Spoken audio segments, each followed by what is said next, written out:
recently have left the college coaching ranks.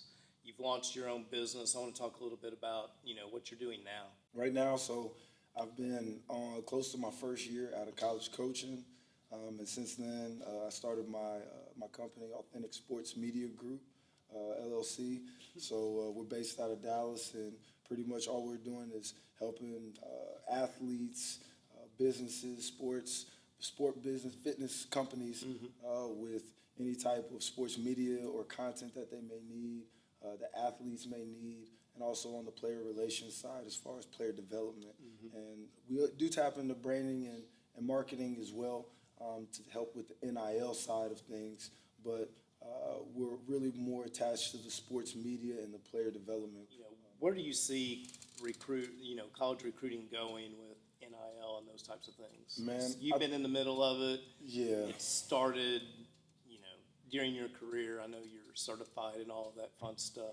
I've always said if anyone wants to learn about NIL or marketing or learn some of the most messed up situations, I still to this day say that how the Fab Five was used with Nike and that situation and the revenue that they brought in. If you want to ever understand that story and understand why the NIL now is such a big ordeal, you will see what the bicker is for all of this. So let's, on the player development side, I also want to ask you and talk to you a little bit about, how much you feel kids, young athletes should train and practice versus playing games. A lot of these kids are just working out because their parents is telling them to and because they don't really want to. I guarantee you, if you ask some of these kids, hey man, when you worked out today by yourself, when you went to the gym, what did you work on? Oh, I got some shots up. That's what most of them say.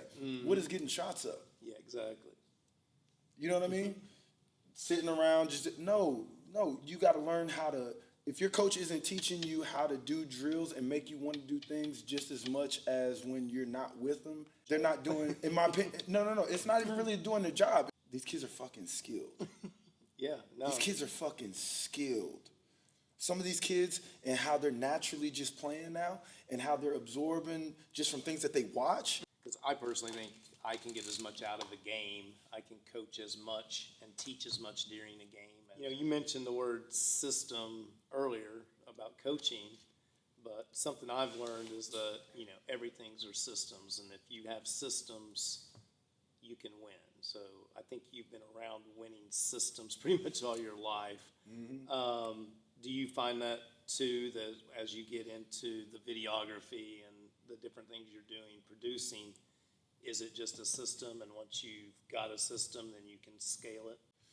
Yeah, because for example, I got into the sports media side of it because I start understanding how the video and technology world worked at the college level.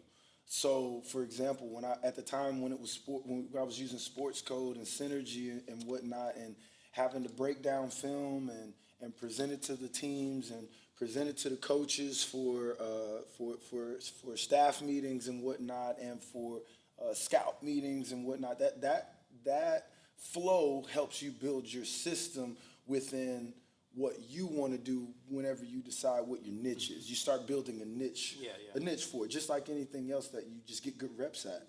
So when you put those certain systems and how you edit and things like that, and you relate it to sports media to tell someone else's story to help them with their business, it's kind of like you never left it. I was very grateful for a lot of those long hours and those late nights and having to work and grind, and me not, at the time, not understanding my why. Like I said in the beginning, I was trying to figure out why, I know I'm in this. I got a job, I'm working, I'm getting my master's, I'm working on this, but I'm directly trying to figure out my why in this, because I know that I just felt like at the time, I know this isn't all for me. All right. So I appreciate you joining me today. Man, thank you for having me, brother. We'll do it again soon. Anytime.